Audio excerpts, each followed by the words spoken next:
je kot voda, brez truda oskrbuje vse. Kljub zaprekam najdemo to nižino, zato je kot ta. Tvoje življenje naj bo v skladu z naravo, tvoje bivališče naj bo povezano z njo, tvoja meditacija naj bo globoko v srcu, tvoj odnos naj bo prijazen in pozoren.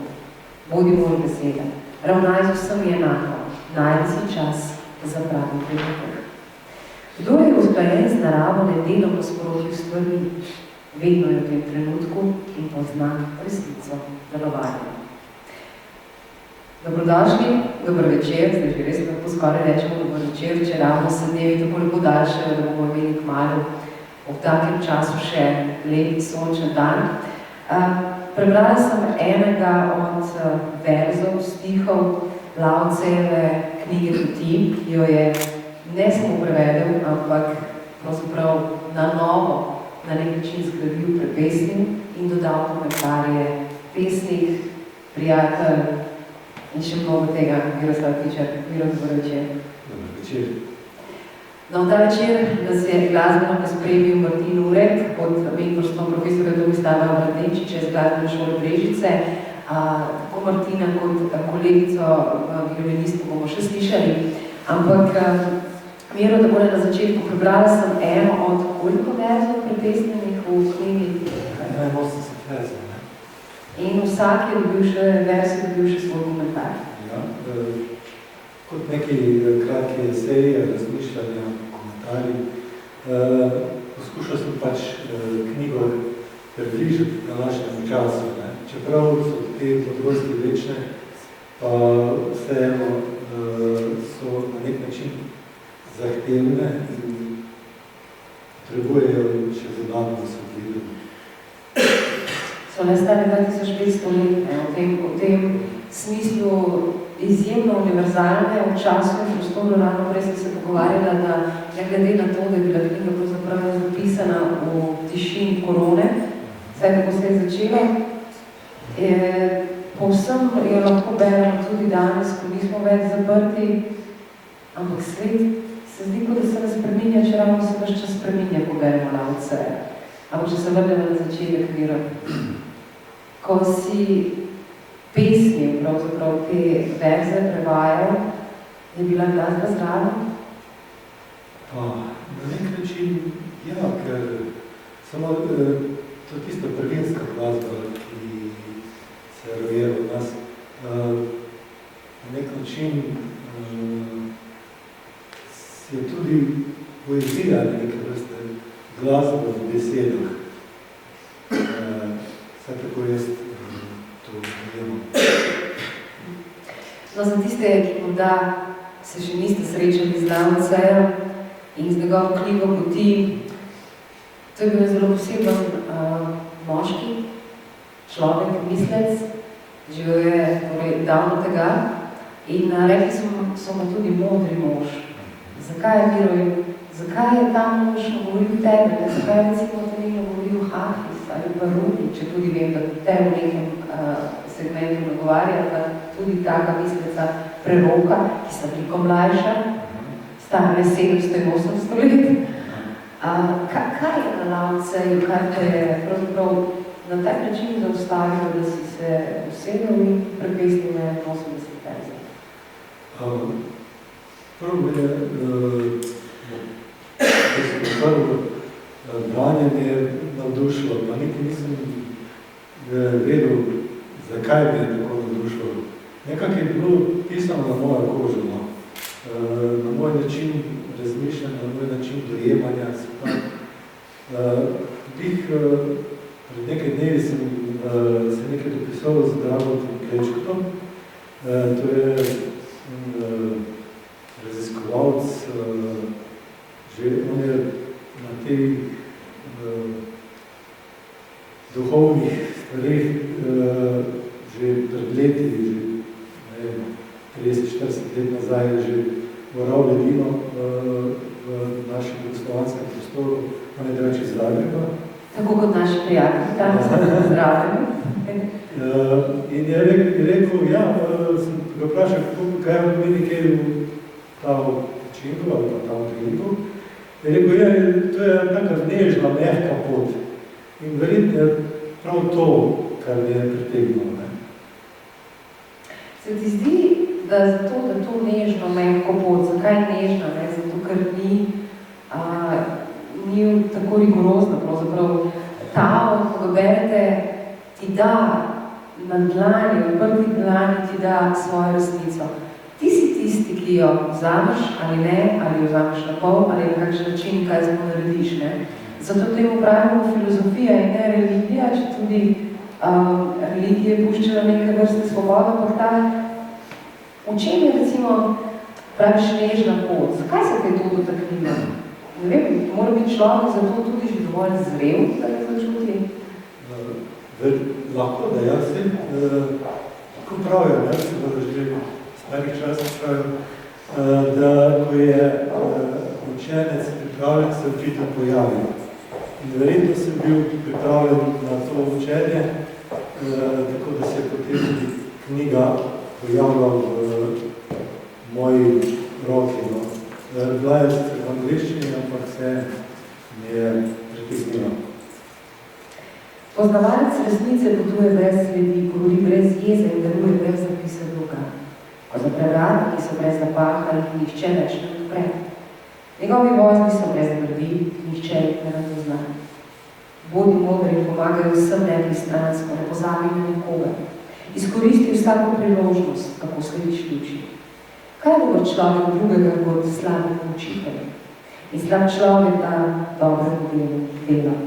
Če učitelj ni spoštovan in učenec brezbrižen, bo nastala zmeda ne glede na pamet učenca.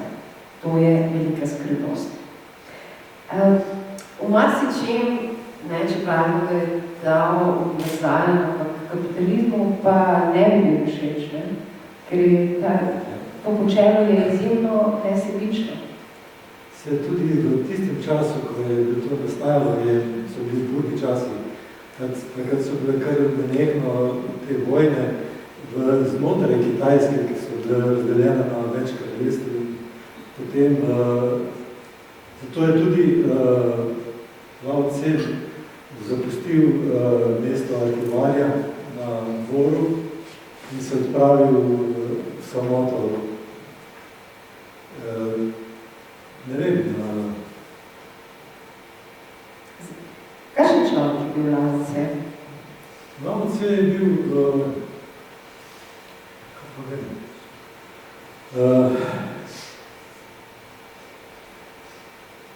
posebni človek, posebni za tiste čase, posebni za te čase. On je drugače dojemal. Tudi v tistem času je tudi živel Konfucije, ki je bil kar precej mlajši od Lao Tseja. In je Konfucije se kar iz njegovega učenja tudi nekaj povzel stvari. Čeprav je Konfucije je bil bolj človek etičnih in moralnih načel in je v tistem času precej reformiral kitajsko družbo, ki je bila predtem dost taka razvoljena, veljala je samo moč, orožje in te stvari. Potem pa se je Konfucije lotil nekih moralnih vrednot, da je na nek način homogeniziral družbo in potem se tudi sam razvoj kitajske civilizacije začel po Konfuciju. Potem, ko je Lao Tse, je pa iskal odgovore presežne. Ni bil zadovoljen samo s tuzemskimi danostmi, načeli, ampak on pač je videl, da obstaja še nekaj več kot samo življenje tukaj in zdaj. Konfucij je imel za sanjača, v bistvu. Ja. Čeprav je potem spoštoval, tako je pač pravi legenda, da se srečala in potem je bil navdušen nad njim. In tako je napisal Konfucij o Lao Tseju. Za ptice vem, da imajo krila za letenje, za ribe vem, da imajo plavati za plavanje. Divje živali imajo noge, da lahko tečejo, za noge so pasti, za krila puščice, za plavuti mreže. A kdo ve, kako se zmaj dvigne nad veter in oblake? Danes sem ga videl, Lao Tseju, in on je zmaj. Vemo, kaj na kitajskem pomeni zmaj, ne? To je pravzaprav nekaj največjega, kar pravzaprav si lahko. In tako mistično bilje, ki ga je težko razumeti. To je tudi razlaga zmaja. Ker kako je resničen, lahko pa ne? Ja, tudi resničnost je lahko malce zmuzljiva, ne? Jaz govorim o tem, da, pa se tudi drugi o tem, da resnica je lahko ena, ampak vsak ima pa svoj pogled na to resnico, vsak ima svoje mnenje tej resnici. Dostakrat se pogovarjamo tako, da ima vsak svojo resnico, to ne drži. Vsak ima samo svoj pogled na resnico, tako kot je pravi ena zgodba, da so slepci srečali slona in potem so si razlagali, kaj je slon. In je bil pri rilcu in je rekel, ja, to je pa neka dolga cev. Drugi je bil pri nogah in rekel, to so pa sterni. Tretji je tipa v šest in rekel, to so pa neke, ne vem, hljača, nekaj podobnega, ne? Neke zavese, kaj že. In vsi so imeli vsak svoj del resnice, ampak na koncu slona pa niso razumeli, ker prvič ga niso videli. Tako tudi mi včasih vidimo samo delno sliko, ne vidimo pa, kaj je iza tega. In pri tem je Lao Tse za mene bil v pomoč, ker me je popeljal tudi tam preko. Ampak tudi je že kar nekaj časa nazaj. Ne? Te pesnitve niso nastale šele, ko je nastajala ta knjiga. In si predstavljam, da je Miro, ki je veliko svojega življenja preživel o racionalnem sistemskem programiranju, verjetno je bila tukaj ena kaj, neka razpoka v sistemu, odkud prihaja svetlova, si predstavljam. Kdaj se te je prvič Lao Tse dotaknil? Oziroma, kje si ga sploh, kje sta naletela druga druga? Jaz to je bilo 8-9 let nazaj. Sem dobil knjigo v roke, nabavil sem preko Amazona sem kupil v angleščini. Je pa napisal dr. Wayne Dyer, ki je bil že pokojni, ampak je bil tako priznan učitelj motivacije in teh stvari. In on je posvetil eno leto življenja tej knjigi in je zbral prevode od Lao Tseja in različnih prevajalcev. In jaz sem potem te njegove prevode prevedel v slovenščini. Mogoče bi me samo prevodil enega prevajalca v angleščino, ne bi tako nadušil. Skleda, da bi Wayne Dyer tudi eno tako žilico, da je zbral prave prevode, ker samo v angleščino obstajajo čez 100 prevodov. Takoj za Biblijo, ne? Najpogosteje prevajena knjiga takoj za Biblijo. In najzraširjena tudi, ne? Potem, ko pa v vse svetovne jezike je pa na tisoče prevodov, ne? Tako da tega, ta knjiga je res, rekel, zaklad človeške modrosti. No, pa vendarle, glede na to, da je v zadnjem času v prostoru, ampak hkrati zelo specifična, si izbral tudi s posebnim namenom, danes 3 od tvojih predstavitev in prva je prav v tem, da je lahko orožje oziroma orodje postane orožje in obratno. Ja. Tole je bilo, mislim, da je zdaj v tem času naslavlja ta vers, Avtečinka, to je 31. vers. Orožje je orodje nasilja. Vsi pošteni ljudje ga zavračajo. Tisti, ki sledi tav, ga nikoli ne uporabi. Orožje služi zlu. Uporabljajo ga tisti, ki ne znajo modro vladati. Če še moraš, naj bo to zadnja možnost. Za dobrega človeka sta mir in tišina največja vrednota. Celo zmaga ga ne razveseli. Kdor obožuje zbogoslavje, ima v sebi željo po ubijanju. In zato naj tak človek nikoli ne vlada svetu. Dobro znamenje je, če prevladajo dobre lastnosti, in slabo znamenje, če vladajo nizke strasti. S pobijanjem mnogih se rodita žalost in potrtost. Celo zmaga je od pogreb. Ko zmagaš v vojni, jo prosloviš z žalovanjem. Pa bi želel še tale komentar tudi prebrati. Vsako med nami ima svojo moč. Ta moč lahko naredi veliko koristnega, uporabnega za nas in druge. Lahko pa je uporabljeno za uničevanje. Orožje je samo podaljšana roka človeka. Tisti, ki stremi k zmagoslavju, zavojevanju, pobijanju. Pretežni del zahodne civilizacije temelji na moči orožja in na zmagovanju. Tudi v šport so temu podredili. Nekateri šport ocenjujejo kot vojskovanje v miru. To učimo tudi otroke. Seveda, ne na tako učitelj način, a vendarle je vse podrejeno zmagi, točka, ocena. Seveda se človek temu prilagodi, ker želi biti del skupnosti.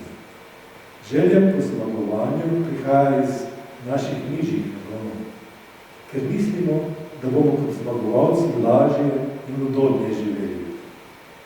Če pa malo bolje pogledamo v zadnji zmag, vidimo dosti žrtev in odrekanja. Vrhunske tekmovalce, ki so po končani karieri kot invalidi in selekcijo, katerih od 10 000 enem uspe, vsi drugi pa so poraženci. A prav lahko bi si izmislili igre, šport, kjer vsi zmagujejo. Tudi če igramo recimo tenis z nekom, lahko uživamo v svojih in njegovih potezah in točkah, ne da bi nas prevzela tekmovalnost. To ne pomeni, da ne igramo najbolje kot lahko. Pravzaprav takrat dejansko igramo veliko bolje, če svoj igralca ne dojemamo kot nasprotnika. Morda se vam bo ta trenutek zdelo malce čudno, pa vas vseeno spodbujam, da razmislite. Mnogi dosežki ne potrebujejo poraza drugega. Zato se je treba zavedati enosti in povezanosti s vsem in sebi. Drugače je vse skupaj samo še en koncept, ena nova teorija. Potem ne bo treba šteti žrtev in žalovati. Kaj me najprej prepesnite, pa potem komentar, ali se je rodila neka misel v tvoji glavi, ki je bila plod opazovanja trenutnega sveta, tako kot recimo, takrat ni bilo še v Ukrajini, pa vendar si se je to zapisala, ali je bila najprej prepesnitev in potem komentar, na kakšen način je to ostalo? Najprej bila prepesnitev. Te prepesnitve sem naredil, zanimiva zgodba je to. Mene so pač te verze Avtečinka navdušili, pa sem pa dal knjigo še ženi Duši, ki je tukaj, in da si jo prebere. Sicer kar dobro vlada angleščina, ampak vseeno določeni izrazi so bili zahtevni in pa tudi samo verzi so zahtevni, že v slovenščini, kaj še v angleščini. In sem rekel, ti bom pa en vers prevedel, da boš približno videla, zakaj se gre. In potem sem prevedel drugega, pa tretjega in tako sem vseh 81 verze prevedel. Potem se še celo dalo lektorirati. Tako da to je bilo, takrat sem tudi iskal založnika, pa ni bilo, ne vem, kakega zanimanja, pa ni bil še pravi čas. No, potem se je pa zgodila korona in v podjetju, kjer sem delal, smo za 3 mesece zaprli prostore in sem bil doma, nikamor nismo smeli iti. Časa sem imel dovolj. Se je pa pri meni že nekaj časa porajalo, mislim, da bi napisal eno knjigo o svojih razmišljanjih, o svetu, o svojih spoznanjih in tako naprej. In sem že nekaj zbiral stvari. Potem je pa spet nagovoril Lao Tse in se rekel, zakaj pa ne bi vzel njegove verze kot izziv, da predstavim tudi svoja razmišljanja, svoja spoznanja skozi učenje Lao Tseja. Naprej, da bomo slišali še eno skladnico Katarine in Martina. Knjiga Poti izpostavlja kar nekaj takih tem, ki so pravzaprav zelo v nasprotju s časom, v katerem živimo, kljub temu, da govorimo o univerzalnosti. Eno teh je lahkova. Ti si v bistvu vojni na nek način, oziroma temu potiskanju, temu zlu. Dam si primerjavo športnikov. In sem tako pomislila, če pogledate športnike, koliko je to ene truda, koliko je eno potiskanje, koliko je ene moči, trdote, ki ni trdnost včasih. No in Lao Tse oziroma Tao Te Ching pa govori o mehkobi in ta čas ni naklonjen mehkobi. Še ženske ne smemo biti več mehke. Ali pa to je naša osnovna bit, mehkoba, milina. Kaj pravi o tem? Imaš ten vers o tem, Moč mehkoba, pravzaprav. Na to pozabljamo se mi zdi v tem času. Ker mora biti vse hitro, vse mora biti močno, vse mora biti na...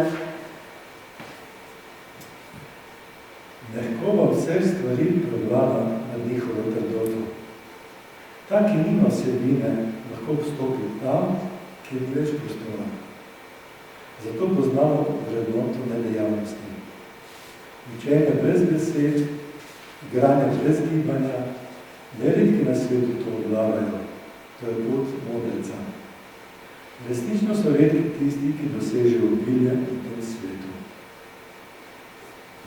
Ja, mehkoba, najlepša ponazoritev, ki jo tudi Lao Tse pogosto uporablja, je voda.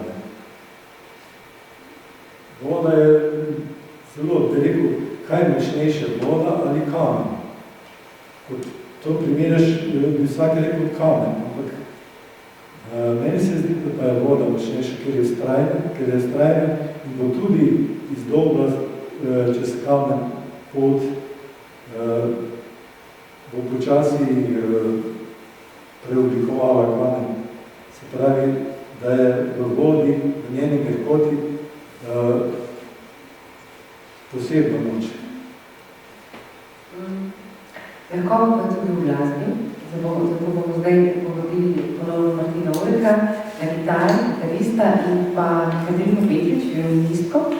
Igrala bosta Paganinijevo sonato, mentorja pa sta gospod Tomislav Vadenčič, profesor, pa Svetljana Mozga, profesor.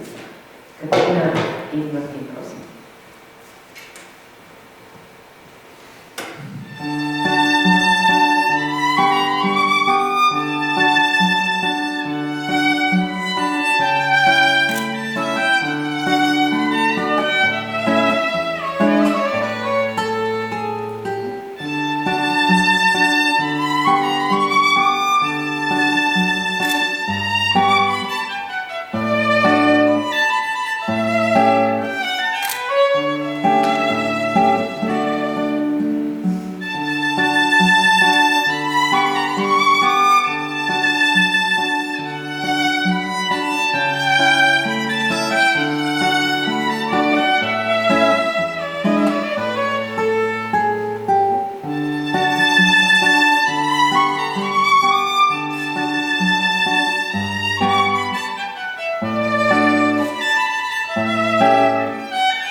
koledarju zapišeš, poskušam se odučiti od vsega, kar so me učili, ker sem spoznal, da je učenje samo priprava za igranje v rokah. To se skoraj odklepno sliši v času, ko naj bi, oziroma zelo nasprotno temu, kar pravzaprav vse čas učimo tudi naše otroke. Uči se, ampak učimo jih sprejemati informacije, nabiranje, kopičanja. Ampak kaj modrec naredi, ne? Modrec najprej mora pozabiti vse. Šele ko pozabi vse, ko se oduči, ko postane spet tabula rasa, če ravno duša to več ne more biti, tak šlaker, verjetno živi na tak poln način. Kaj misliš o tem? Ne? Vsi znanje kujemo v zvezdi, seveda je pomembno, kako bi sicer uživali v glasbi, če ne bi Katarina in Martin se ogromno učila, ampak vendarle, na kakšen način modrec deluje in kaj misli s tem odučiti se? Največja ovira pri dojemanju sveta, pri nekem svoje lasti so koncepti. Pogosto prevzamemo učenje drugih na nek način nekritično, da je pač verjamemo, tako je, in potem samo kopičimo to znanje in ta je rekel to, ta je rekel to, ta je rekel to. To je vse lepo in prav, ampak ti pa na koncu ne veš, nego samo ponavljaš tisto, kar so drugi govorili. Zato je potrebno dati malce na stran to nakopičeno znanje, ker da lahko pridejo na površje spoznanja. Zato na koncu največkrat šteje, največkrat pri ljudeh doseži so njihova spoznanja o življenju, o svetu, o marsičem.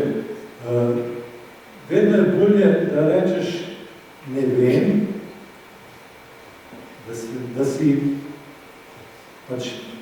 da priznaš, da ne poznaš stvari in se potem iz tega učiš in pa spoznavaš stvari. Ne pa, da si vse veden, a na koncu ne veš ničesar v globino. Ampak se mi imaš. Je pa znanje vseeno potrebno. Jaz gledam tako, da je znanje pesniško rečeno posoda, v katero ulovimo ta naša spoznanja, ali pa ta spoznanja lahko uvrednotimo, osmislimo z znanjem. Brez tega ne gre. Tako kot vsak obrtnik mora obvladati svojo rokodelstvo, ali karkoli že, ali glasbo, ali pisanje, ali pa izdelava mize, hiše in tako dalje. Ampak tisto presežna vrednost pa nastane, ko se s tem znanjem lahko igramo. Nismo več omejeni z znanjem, ampak ga nadgrajujemo. Ko iz tega znanja potegnemo najboljše, kar lahko. Potem je to. Ena druga stvar je še v teh spoznavanju. Mi imamo težavo tudi večina ljudi, da ne more stopiti na pot spoznavanja samega sebe, kot piše v grškem oraklu, ampak ker imamo v svoji podzavesti neke travme iz otroštva, lahko tudi kasneje, ki smo jih potisnili. In te nas uvirajo pri tem, ker mi vedno potem zaradi teh travm, ki so v nas nekje zapečene, so kot neki sprožilci in če nam nekaj reče ali tako naprej, se ta bolečina, ki je v nas prikrita, prebudi in reagiramo burno ali zamerimo nekomu, ali se razjezimo in tako naprej. In to nas vedno meče iz našega ravnovesja. Zato pravijo mnogi učitelji, da je prvi korak je, da pogledamo v svoje senčne strani, temačno, gremo v klet in svetlobo zavesti, prenesemo v to našo klet in začnemo pospravljati. Ko imamo pospravljati, potem lahko resnično zaživimo življenje in ga spoznavamo v celoti. Drugače smo odvisni. Dokler ne prinesemo v klet spet kakšno tako zadevo, ki treba včasih malo drugi popesti. In pa, kaj se zgodi? Naš ego ni več naš gospodar, ker ego tudi se hrani in živi v teh naših ran in bolečin. Potem je ego čisto v redu. Z egom ni nič narobe, samo narobe je, če služabnik postane gospodar. Potem je pa težava. To je podobno kot, če imamo psa. Če pes ni, ne rečem vzgojen, ampak če ima gospodarja, ki je razstrešen ali pa ne zna poskrbeti za sebe ali za druge, potem prevzame pes glavno vlogo v tej skupnosti in potem napada ljudi, laja in tako naprej. Če pa pes zazna, da je gospodar umirjen, da obvlada stvar, se psu ni treba nič veliko razburjati. Reagira samo takrat, kadar je zares potrebno, ne pa vsako priložnost, da laja. In psi kar naprej lajajo, sploh ni manjera. Kaj bi lahko rekel, da je tvoje največje spoznanje v procesu pravzaprav obujanja te knjige, skozi tvoj jezik, skozi tvoje besede, ker verjamem, glede na to, da so komentarji nastajali iz tebe, to se pravi, to so besede z tvoje poti, z tvojih spoznanj. Kaj bi tisto osnovno spoznanje, če zdaj pogledaš nazaj, zdaj se že pozna, recimo, zdaj že vemo, kaj nam je korona odnesla ali pa prinesla. Pa ne sem korona, nasploh ta zadnja leta, ki so bila specifična in se še pravzaprav nadaljujejo zlo, ki je nepotrebno in tako naprej, da vse to bilo vedno. Ampak kaj je tebi osebno to osnovno spoznanje, za katero bi rekel, ja, to pa je drugače? Proces usvobajanja samega sebe. Kaj je bilo? Zdaj danes sem poslušal, da je spomnila ena zgodba. En trgovec je šel v Afriko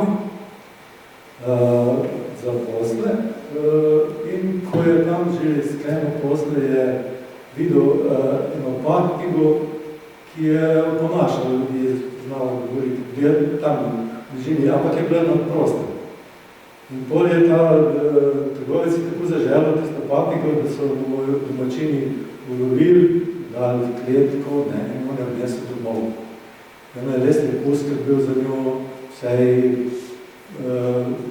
ampak patiga je bila v kletki ali v stanovanju, bila je na koncu zaprta. In ko je šel čez nekaj let ta trgovec zopet v Afriko, je vprašal papagaja, ki so se tudi pogovarjala, kaj bi želel iz Afrike, je rekel, nič posebnega, samo moje prijatelje papagaja zdravi. In res, ko je bil spet možak dol v Afriki, je to povedal o tej papigi njegovi, kako živi v kletki, kako ima vse poskrbljeno. In ena od papig rada čist solzna, nagne glavo in se zgrudi na tla. Bil malce šokiran. Trgovec je rekel, ja, verjetno zato, ker ga pogrešajo, ali kar je, da se raztožilo. In vedno pride domov in vpraša na papiga, kaj se je dogajalo. Ne. In pravi, da je ena papiga tam se zgrudila mrtva. Ne. Čez par minut ta papiga je solzna, nagne glavo in se zgrudi na tla. Tako je zgleda, kaj pa je to? Ali jih tako pogreša, ali žaluje za tistim prijateljem, kaj je? Nič, odnesel je ven, rekel, bom pogledal neki prostor, ki je bom pokopal in ko je odloži, papiga nekrat odživi in odleti. Pravi, kaj pa je za to? Ja, je rekla, to je pa sporočilo mojega prijatelja iz Afrike. Če želiš biti svoboden, moraš umreti, dokaj si še živ.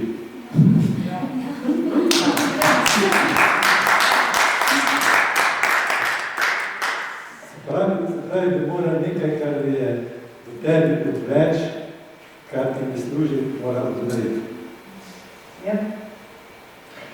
Zdaj sem razmišljala še to, v tem času vsi vemo vse, zdaj poslušujem, ampak in tudi vidimo, kaj je dobro za drugega. Lavan Sejno pogosto pravi, kje je umetno življenja, v tem, da ne delujemo. Si predstavljate to? Ali je bilo fino, da bi res to zavestili, da ne delujemo vsaj v trenutkih, ko ni treba. On pravi, učenje je sestavljeno iz dnevnega kopičenja. Uporaba dama je sestavljena iz vsakodnevnega zmanjševanja. Zmanjšuješ in zmanjšuješ, dokler ne ostane nič. Nič ne ostane nepostorjeno, ker se nič nepotrebnega ne dela. Pravo mojstrstvo dosežeš, ko pustiš stvari, da gre v svojo pot. In tega ne dosežeš z vmešavanjem. Na to osebno, tukaj vam je še prav. To je z vsakič, ko berem prava, se rečem, ok, se razumem, kak deluje pa ne. Je delo slovajanja tudi to, Miro, da znaš reči, to pa je moje. Ja. To je njihovo, to je vaše, to ni moje. In ne gre zame. Kako je s tem? Ja, to je tako, da ne dovolj, mislim, da nekaj, če ne dovoliš, tako, da gledaš na to, na ta način, da to, kar drugi ljudje ne bodo vedno ali pa zelo redko delati tako, kot bi si ti želel. Kot bi ti imel hotel imeti stvari nekako pod nadzorom.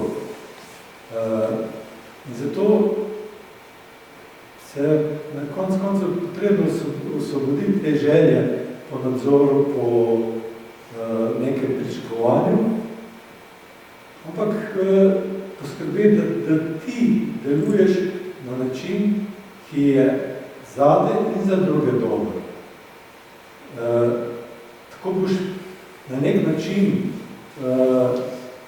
bil v skladu z življenjem. In jaz vsaj vidim pri sebi, da se, če na ta način delujem, da se stvari uresničijo brez truda. To je ta nedelovanje. Tudi, recimo, pisanje te knjige. Meni pisanje sploh ni predstavljalo nekega napora. Prav užival sem v tem in v bistvu je samo teklo. Jaz sem skoraj vsak dan sem eno poglavje napisal.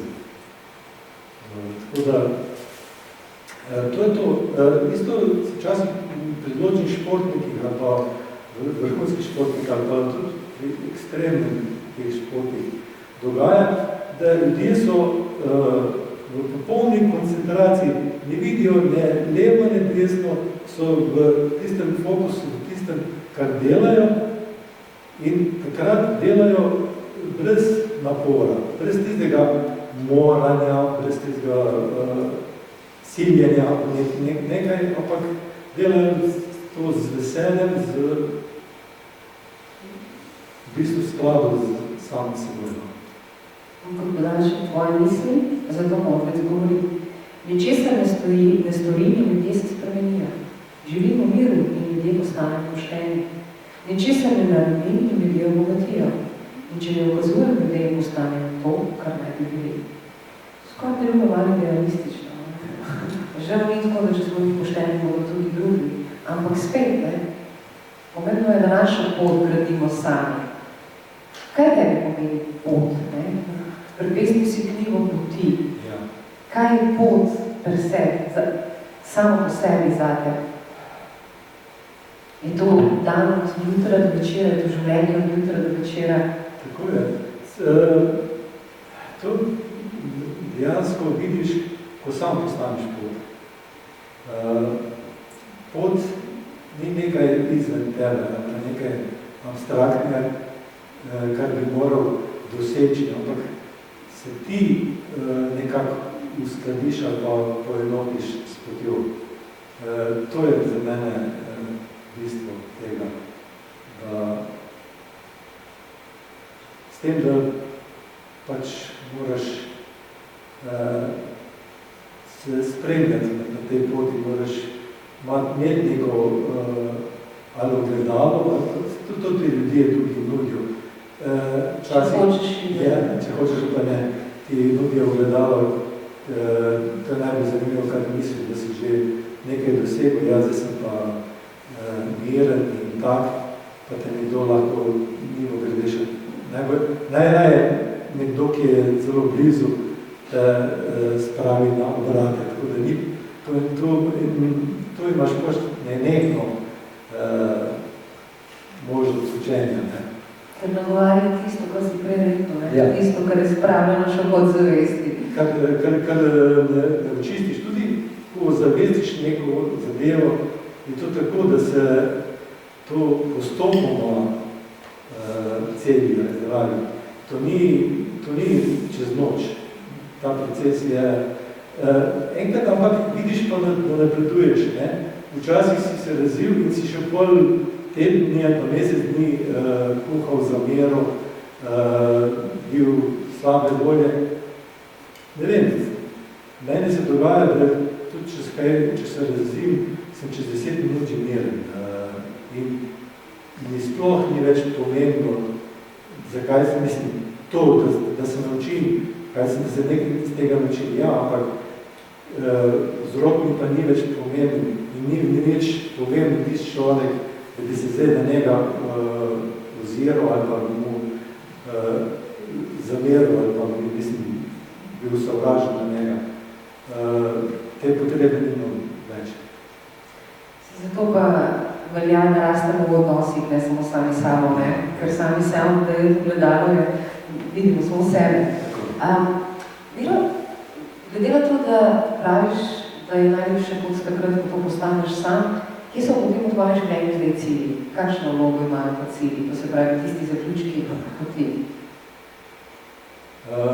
Ko si nekaj na poti, niti nimaš nekih generalnih ciljev. Cilji se kar sproti pojavljajo. V bistvu nekako, ko živiš v skladu s potjo, da ne vem, neka ali višja modrost ali kaj vodi v življenju.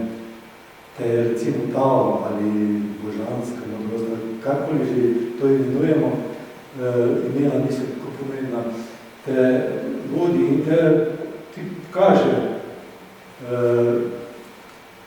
tole bi bilo, vidiš stvari, ki jih je potrebno, ali bi bilo dobro narediti in se pot potem odpira to smer.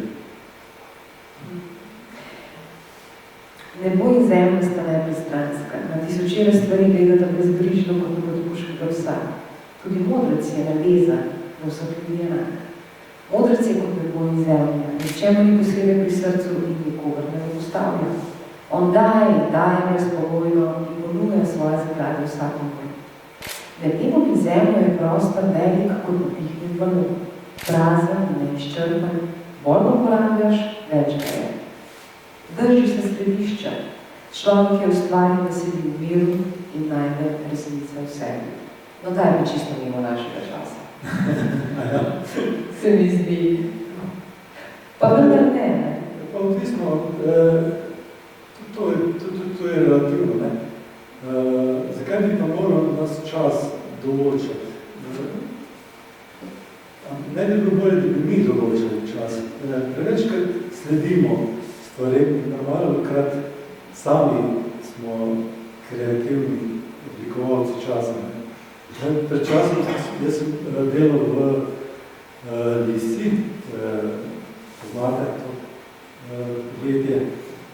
In smo se enkrat zunaj pogovarjali z oblikovalci, pa še neki z marketinga so bili. In so si govorili, ja, letos so pa taki trendi, pa take barve, pa tako naprej. Sem jaz rekel, Lista je le neka blagovna znamka, poznana, zakaj pa mi ne določamo trendov, zakaj moramo zmeraj slediti nekim trendom? Ne? Tu se mi zdi bistvo tega. Ampak za take stvari je treba biti strpen, ne trd. Ta stebno ohranjati in zato včasih treba omakniti vse, kar beremo, kar vsak dan konzumiramo, zato da sploh zaslišimo sebe, ne?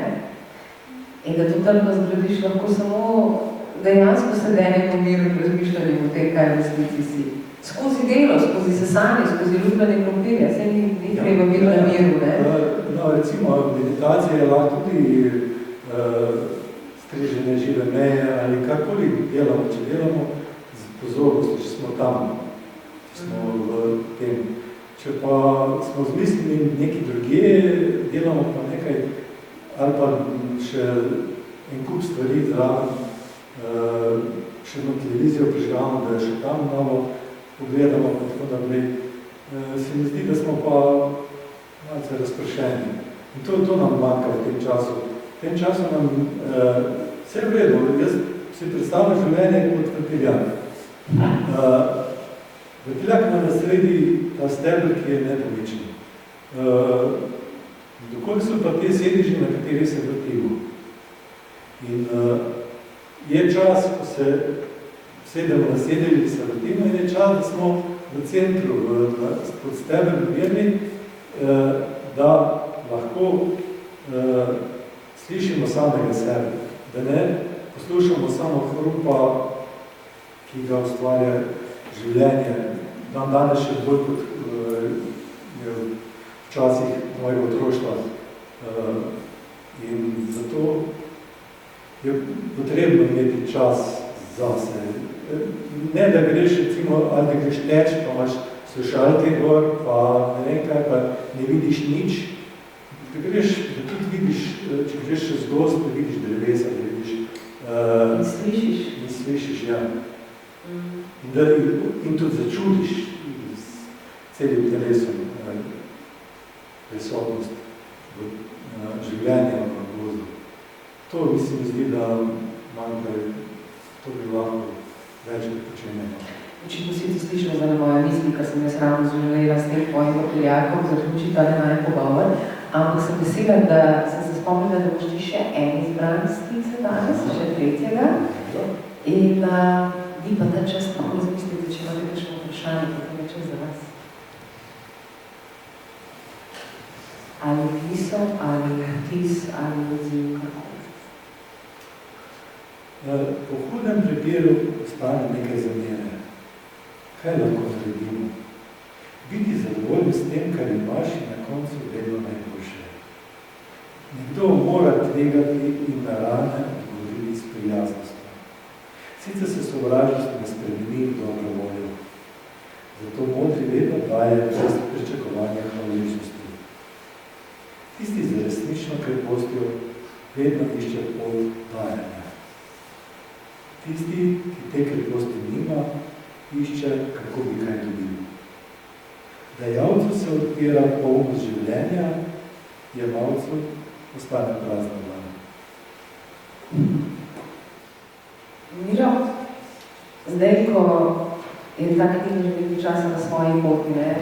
Knjige imajo magijo, da ko se ti zapišejo, potem, ko so enkrat zunaj tebe, ne? Skoraj kot naši otroci začnejo živeti svoje življenje in kar je čudovito na nek način, po drugi strani pa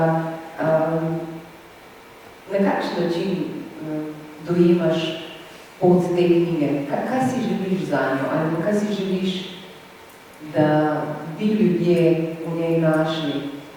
Je sploh ta želja ali da samo ta pot že tako pomembna za me, da pravzaprav, če so prej govorila o cilju, je pomembno?